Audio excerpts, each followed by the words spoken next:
Hey everyone, I got another exciting interview for you today. One of the things I love about this channel is just as the network grows, you get to meet so many more fun and exciting people. And thanks to an interview you did with Ty, shout out Ty just a couple of days ago. He's like, you got to talk to my boy Adrian. He's doing amazing things. I'm like, set it up, let's go. So let's welcome Adrian Hernandez to the show and see what Adrian's all about. How you doing, man? I, I love it. I'm doing good, Mike. I'm alive. I'm excited. I'm full of energy, and just want to thank you guys for having me on. I know Ty's an absolute rock star, and he only connects me with rock stars. So he's like, you got to meet this guy, Mike. So, and it was funny. And I know that we met at the bar camp, but we didn't get to do a lot of interaction. Yeah. And so I'm really excited, and I just want to thank you for having me on. Oh yeah, this is gonna be fun, man. Because I can ramp up my energy. I got to mirror the guests, so this is gonna be good. So why don't you introduce yourself, Adrian? What do you do in this world? You know, where are you at? You know, all that stuff, and we'll jump in. Yeah. Well, you guys, as Mike mentioned, I'm Adrian Hernandez. I got into the real estate business when I was 19 years old. Started selling real estate on the resale perspective. It was interesting because I was working with a lot of investors. I was giving away deals. I was just looking to earn the commission check, right? Burn and turn as I learned. I was out prospecting expireds, door knocking, doing for sale by owners. And it was great until I noticed, it wasn't until about my fourth year in that I had a coach really open my eyes. And he's like, dude, what are you doing? Why are you giving these investment deals away? Why are you giving all this money away? Why don't you do it yourself? And it was kind of cool.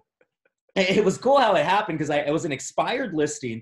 And I had an agent in my office come to me and he goes, dude, why don't you flip this? And in my mind, I'm like, flip it? What are you talking about?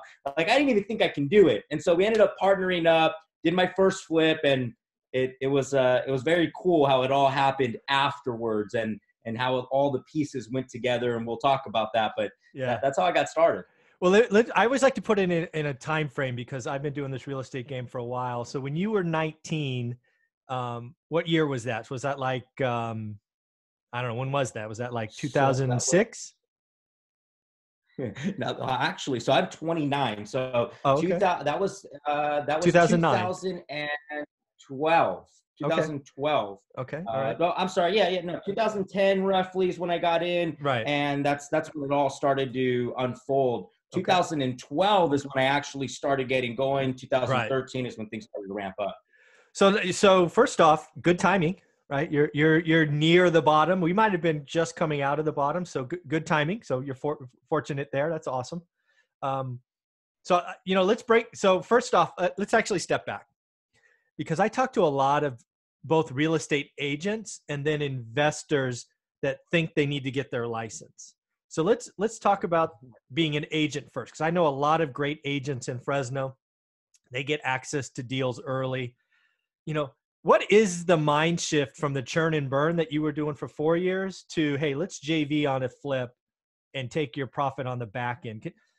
Help real estate agents just see what is possible first. Yeah, well, and I think the issue is that real estate agents, they're very one-dimensional. They only wear one hat.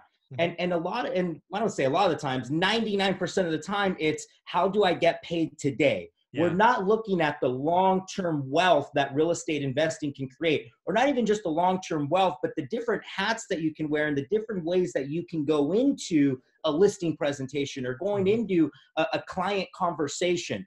So one thing I noticed is that realtors, they want the deal so they can make money fast, rather than looking at the investment play, the long-term play on what can happen if you did get a couple of burrs. What could happen if you did do a couple of flips, took that money, 1031 exchanged it into a large apartment complex for long-term wealth. So I think it's very short-term thinking versus long-term thinking when you're looking at the beginning realtor aspect of it. I think that's exactly it. It's commission check oriented. Yeah. Paid today. Yeah. Work paid. Yeah. It's a job, right? That's you're working for that paycheck, which is intermittent at closings. So let me just say this first and foremost, if you are a Fresno agent and you want to understand how to do this, look me up. I got that office on Van Ness by Fresno City College. Let's partner and do some deals. All right. Now that that's out of the way. So let's talk about your first flip. Sorry, go ahead. Yes. No, I was going to say that's huge, guys. And the fact that you have a resource like Mike that's available and not just to help the plug, because it's huge. I had wished that I had someone nearby like you, Mike, that was central that I can plug into when I started. So Yeah. you agents that are getting involved, if you guys are just getting your license or you have your license, don't be afraid of connecting with people like Mike, even though it may be a little may still be blurry. He's going to help you see. Trust me. Absolutely. Absolutely. Absolutely. Yeah. So I always like to talk about the first deal, because that's, you just never know where that conversation goes. Sometimes you make money, sometimes you lose money, but you always learn. So let's talk about this first flip. Yeah. So the first flip was, we profited on it, which was great. I ended up partnering up with somebody, and it was actually a very smooth process. There wasn't, there wasn't too much that I didn't really learn to, like, my third deal is when I really learned, right? My first deal, it was me dealing with the homeowner. So I was still the realtor on that side, right? I was still with the realtor. And then there was my partner who came in. He was more of the quote unquote investor who had did it before. So one thing I did with my first flip is I took it as a huge learning experience. Rather if I earned or I didn't earn, my only mindset was, how can I learn from this person? How can I figure out the platform, the formula, if you want to call it, the way that it happens, so I can then go do it, on my second time. Mike, I ended up doing it on my own the third time, and I learned. I was like, shit, why didn't I get a partner again? Right? Because every deal's different. Oh, every deal's different, man. You just never know. You never know. So the first one went great. The only challenge I had was with the homeowners. It was getting them out on time. But once I got them out, my partner really did what he needed to do. I would say the biggest thing I learned right off the bat was how to deal with the contractors. One thing that I never understood was how to deal with the contractor. What does the contractor do? How do we figure all that out? So the first thing I learned was how to deal with the contractor. And what's funny is all that went out of the window on my third one. So it was like, it was interesting. We teased that third one a couple of times, man. Let's jump into the learning experience. No partners, just you. Let's hear. Went into a hard money loan at $600,000 purchase. ARV was supposed to be 900 in LA.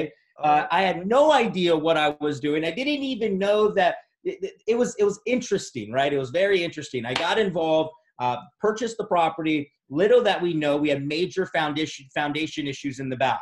So contractor comes in, starts the work. Contractor didn't even know those foundation issues. Got halfway into the property to realize, hey, AD, we got $75,000 worth of foundation work. And after me paying retail, right, for contracting work, that was all the spread I had. So to make it even worse, we sat on the market for 9 months because I didn't go onto the market until November. And then I thought, like every homeowner, right, my home's worth more than everybody else on the block. So I listed it above list price or above market price. And I sat 9 months on the market with a $650,000 holding cost. I lost $75,000, and I learned.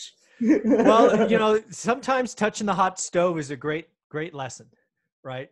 And let's break this down for folks, right? Because I think there's a lot that I want to make sure they realize. First and foremost, hard money or even private money can be expensive, and carrying cost is a real cost. Cost that adds up. And I didn't take that into consideration. I thought I would be in and out of it. Oh yeah. Like the first year, lots of new investors forget, right? 600K at what, I don't know what it was, 9, 10, 12%, whatever.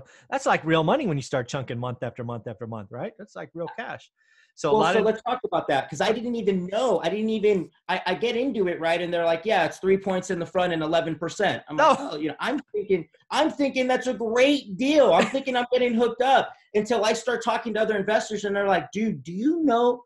And then, 5 months, 6 months, as your pocket really starts hurting, you start noticing all this cash going out. And then we have the foundation issue. So we really have to look at all of the underlying costs that I don't think a lot of investors look at. I think right now they just want to get into flipping without really taking time to understand what's going to be the underlying cost. What's the cost that I can't see, right? There's a quote: leaders anticipate, losers react. How can we anticipate what's going to happen to make sure that our asset is protected accordingly? And I think was the biggest learning lesson. Yeah. And I just want people to realize, so what he just gave me 3 points and 11%, I just did the math. That's why I looked away. So he's paying if it was a $650K loan, he's paying $19,500 upfront. Then he's paying almost $6,000. It's $5,958.33 a month for 9 months. So that's, we call it $6,000. That's $54,000. That hurts, right? That doesn't feel good. So I see too many investors rush in and not realizing that, you know what, even if they had no points, they're going to carry it in this case for 9 months, even 5 months. That's like, that could be 10% of the profit or more. So just be careful. And realtors, here's the thing. I was a real estate agent. So all of my money came from resale. Yeah. So if I wasn't out there listing property or working with buyers, I wasn't getting paid. Well, because I didn't have a manager on this project and I was the one doing it as solo, I was out in LA every other day checking on the project, working with the investor. So, working with the contractor. So I didn't just lose that money that was involved. I lost a tremendous amount of resale business that I didn't take into consideration. I'm thinking I'm going to make $75K on this deal, not realizing the listings that I didn't take, the buyers that I couldn't help, and the other business that was lost from it. That's a great point. I'm so glad you brought that up. The opportunity cost lost is real, right? That's awesome. So let's talk about the foundation issue. Do you, now that you have experienced, do you think you should have caught it earlier, or was it just one of those things that sometimes get missed? I think it was one of those things that sometimes just get missed. Now, could I have done a better job at the inspection process? I do think I could have. I say that it's some things that you could have missed because I'm in a deal right now in Los Angeles, very similar. We're in the middle of rehab, and the back property, it looks like there's footing all around the bottom. It looks like it's there, but they made it appear to be so. Behind it, there's nothing. So we go to tear out the wall. My contractor calls me and goes, "Dude, we're laying on dirt." Yeah. So you got to pivot and adjust. That we weren't able to see. Yeah. It's unforeseen. But the third project that we talked about, I think I could have done a little bit more. Yeah. And so that's what I learned. Yeah, you're so right there. There are sometimes, I bought a house recently, same deal, right? The outside, the perimeter looked fine, but once we pulled out the floor, it's like, whoa, why is this dirt so close? Let's just say dirt should not be touching wood. That's bad. No, we should not be on the earth. And the moment we notice that, you just start to see the side of the house go like this. And we're like, all right, we have issues. So. Yeah, we have issues. Sometimes you miss. Yeah. And again, take your inspections real, especially at that price point. Damn, $600,000. Woo, ouch. Yes. Take the inspections real. And if you think, I now have a rule. If I, for some reason, think that I should open up the box and get an inspection, I just get it. Yeah. I somewhat feel that intuition kind of calling me like, hey, there's something here, do it. Trust yourself. Yes. That's what you're paying for, right? I truly believe mistakes happen, but the most expensive mistake is the one you repeat, right? Because you're not paying attention. And that's the truth to it. 150%. Yeah. Because mistakes happen all the time in this business. Just don't repeat them because those hurt. All right. So you go from this first flip, you lose $75,000. Why didn't you just run away and say, I'm done with this? Because some people would, right? Yeah. I think why not you? Yeah. I think I enjoy getting punched in the face. I really do. I talk to some of my coaches and they're like, dude, I think there's a part of you that really enjoys this shit. You like pain, Adrian. You like pain. Yeah. That's funny. To really answer your question, one thing I do, and thank you for doing this podcast because I'm always listening to podcasts. And one thing that I always hear is it's not so much how much you make on the deal, but how long you're willing to stay in the game. Anybody and everybody, they went great places because they were willing to stay in the game. They were willing to continue after they got knocked out, right? Mm-hmm. The famous Rocky Balboa quote, right? Life's not about how hard you can hit, it's about how hard you can get hit and keep moving forward. Yeah. And as a kid, I played that in my mind over and over and over and over and over again. As an agent, being on the phones, I know what it's like to get go F yourself, what you sound like a 12-year-old, right? I know what it's like. I know what it's like to get all those objections. And so from learning from that, I just understood success leaves clues, and the biggest investors had to go through it. So this was my mindset. Let's go through it now so I don't have to go through it in the future. Perfect. All right. So you pick yourself up by the bootstraps, you dust yourself off, you put that chip in the bank because you've learned. Where does Adrian go after that third flip? Yeah. So third flip, really learned, got a partner, first of all. That hurt. Let's get a partner. That hurt. So I got a partner who he had his own construction site. He was already flipping. There And you he go. had his own construction site for himself. So Yep. it's a great friend of mine named Eddie. And I ended up just teaming up with him. And I said, look, dude, I'll find the deals. We'll fund them together. And then you help me with the rehab. And so we ended up just creating a niche little partnership there. And it ended up working. We still do deals now. Now I've, learned some things on my own, and I can now do it on my own. Yep. But I did at least 15 with the partner before I went off and did my own deal again. Well, yeah. So there's a couple of things there that you alluded to. I want people to pick up on is you found a partner that was strong where you were weak, right? You found somebody with a contractor, a team that could run the jobs, right? And also unsaid there is that freed up your opportunity cost, right? Absolutely. No longer are you missing listings and all of that. So you can keep, feeding the bank, if you will. So, and that was my thought. It was, how can I get somebody to help me manage this thing so I don't ever have to go there? Yeah. One of the biggest things that got me on that third deal was I was consistently driving to LA. Oh, yeah. I'm in South Orange County. That's an hour and a half, sometimes 2.5 hours, depending on traffic. Ugh. So I looked at the opportunity cost and I just said, how can I replace myself from having to go check on the property? So there was 15 deals, Mike, that I didn't even see the deal. Yeah. I just got the before and after pictures, but I knew that he knew what he was doing. So it took the mind share away so I can put that mind share in areas that I can profit from.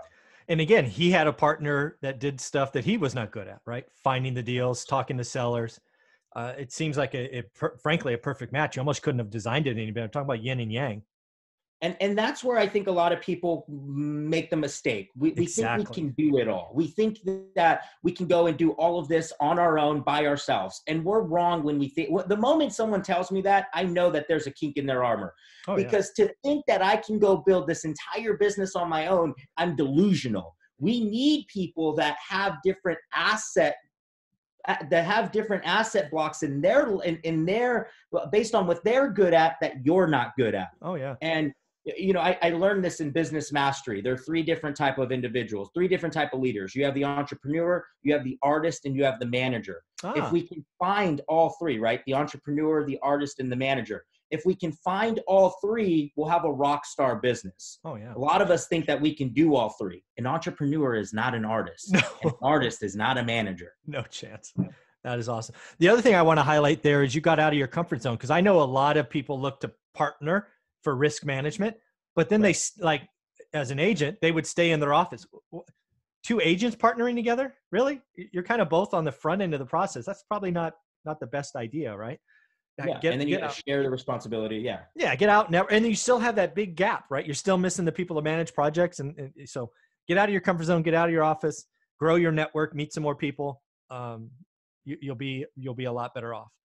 Yeah. And even you get some advice, guys, go drive by the properties that are being done now. Go drive by a rehab, go meet the contractor. Yeah. Some of the best contractors we've met, especially here in Orange County, I just show up to the development site and I start talking to who is the developer? Okay. Who's the seller? And then get out. Thank you so much. Thank you so much, Mike. Get out of the office, especially agents. I think that's the problem. They're in their little cubicle. Yeah. And they're talking to their 3 other little friends, and it's kind of this like, go outside.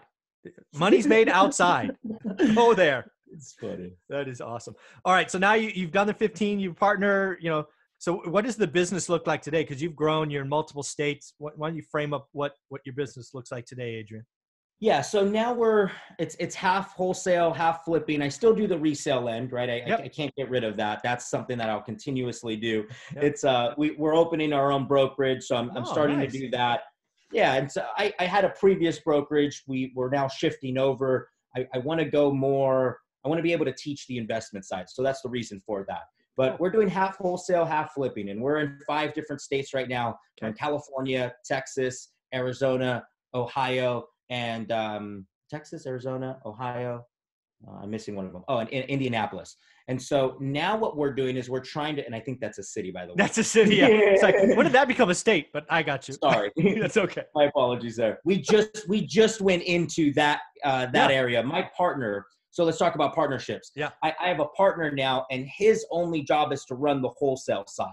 So he runs the wholesale side. He's the AM, right? The acquisition manager. He comes in, and then I'm the visionary. I'm the one that's out there making the connections, bringing in the right systems, plugging in the right people, and then he's maneuvering it accordingly. Awesome. Based off of those wholesales, we can determine which ones we want to flip on our own, right? And I just created a standard. If it's not a 200K spread from purchase to ARV, we're not buying it, or we're personally not flipping it. We'll just wholesale it. And then if it's, within, depending on the area, if it's below 150, we may partner with it, right? Rather than taking a wholesale, we may partner with it, depending on how big the wholesale fee is. So again, if I heard you correctly, so if there's not a 200K spread, you're going to likely wholesale or partner. So that means probably, certainly in Ohio and Indianapolis, that's not a flipping market, because it'd be pretty hard to get a 200K spread in an average of, I think they're like 150 or 180. Correct. So it's mainly California and Arizona, probably, where you're doing those spreads? Mainly California and Arizona. Surprisingly, Texas. Oh, really? Very surprised that we went into Houston at the beginning of the year, and we've done 7 flips in Houston so far. Nice. And out of those 7, I would say there was only two where we were just off of that 200K.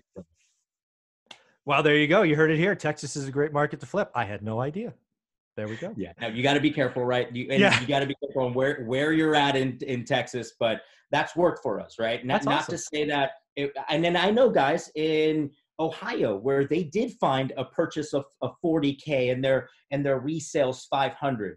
That I haven't fully wrapped my mind around. That's a pretty big one. Yeah. I know they're there, because if other people are finding them, so can we. So I personally believe it's what we speak, right? If I believe I can achieve it, then I will.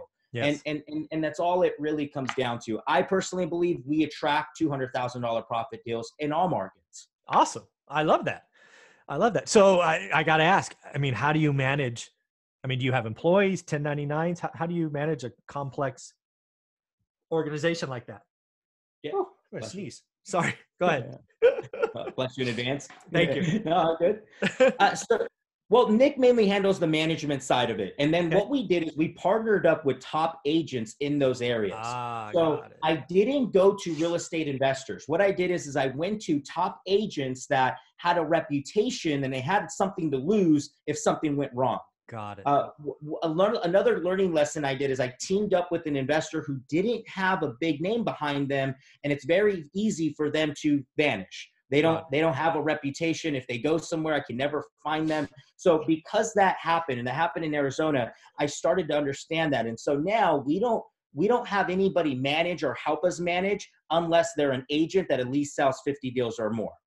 And so we have several agents in Texas. We have several agents in Arizona. We have several agents in Ohio.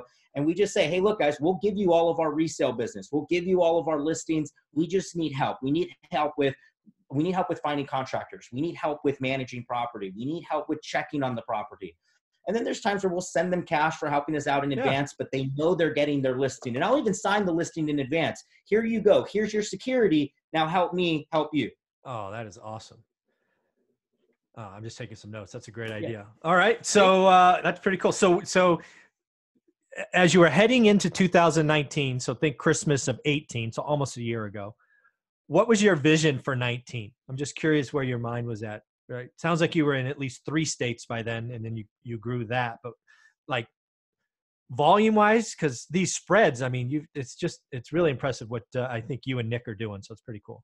Thank you. Yeah. As far as the mindset going into 19 was, I need to find a way to find a manager, right? It was plugging in the acquisition manager. Then it was coming up with different streams to bring in wholesale. I had always flipped, but again, it's all learning stages. Just like when I was a realtor, I was giving away flips. When I was flipping, I was giving away wholesales. And I started, I would get a flip and I'm like, no, let's pass on it. and I would pass because it didn't have the spread. And then I started looking, going, wait a minute, I could have easily made 20, 25K had I just looped it to an investor that I know. So going into 19 was, how can we really take advantage of the wholesale platform and start to do it in the areas that we were flipping in? And it was interesting because we didn't go into Texas to flip. We went into Texas to wholesale. We just so happened to came across these great flips. Very, very cool. So, okay. So 2020, is it about the brokerage and all of that, kind of setting that infrastructure, or where are you taking this thing? Because it's already impressive, Adrian. Thank you. 2020 is just now growing what we have, right? We don't want to stretch ourselves out too far. If anything, I think we may eliminate a market. Okay. Another thing I totally forgot. I am in North Dakota also. We're getting out of North Dakota. I had one flip in North Dakota. Contractor vanished again, right? Not having the right infrastructure. So we're pulling out. We're more than likely going to pull out of another market, and we just want to go deep rather than wide. Yeah. We want to go really deep in 2020. I really want to understand the different markets, and then we have two big goals, and that's number one is BRRRRs. We want to really start focusing more on getting BRRRRs.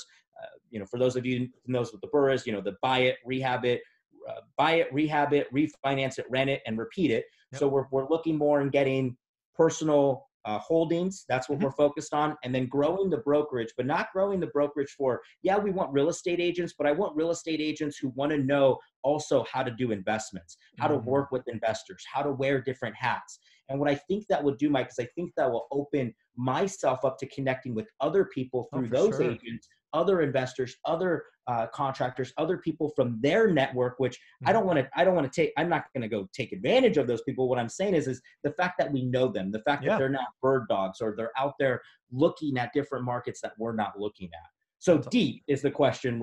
Deep is my answer versus wide. Well, I think that's, very wise to do that, especially we'll just go here next. I mean, what do you see? Because you've been in the game for a while now, and obviously the game changes all the time. Certainly in Southern California, at least what I read is prices are a little soft, certainly above the median.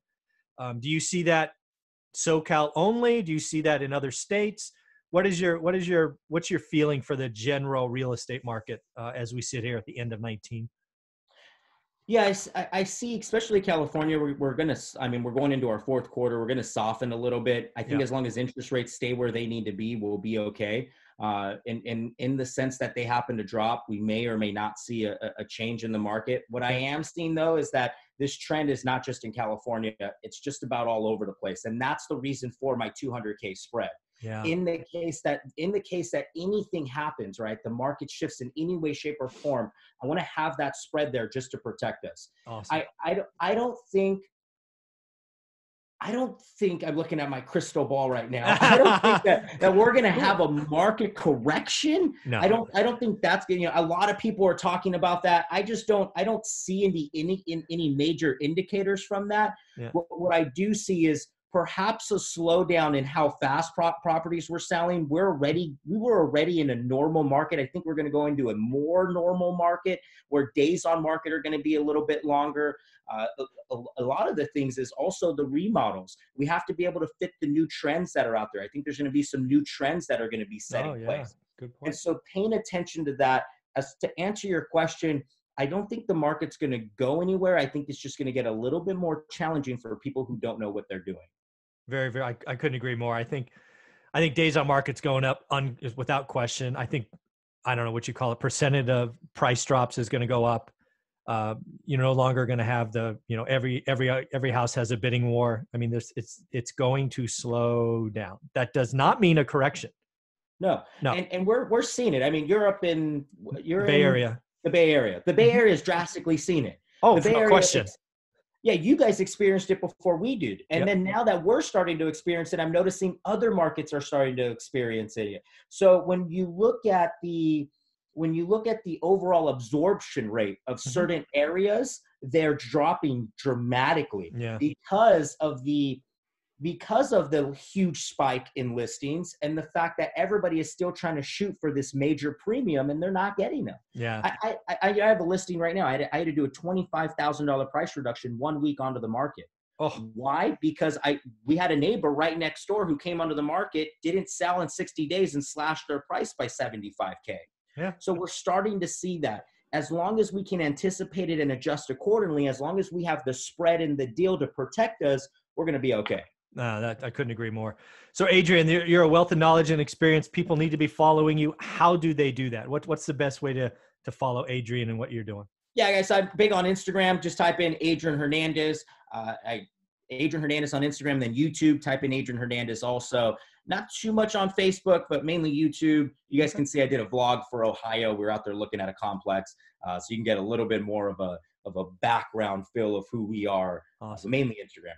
Very cool, Adrian. Well, this has been a lot of fun. I'm going to send Ty a note. Great connection. Thank you so much. I look forward to doing this again in a couple of months. You're a wealth of knowledge.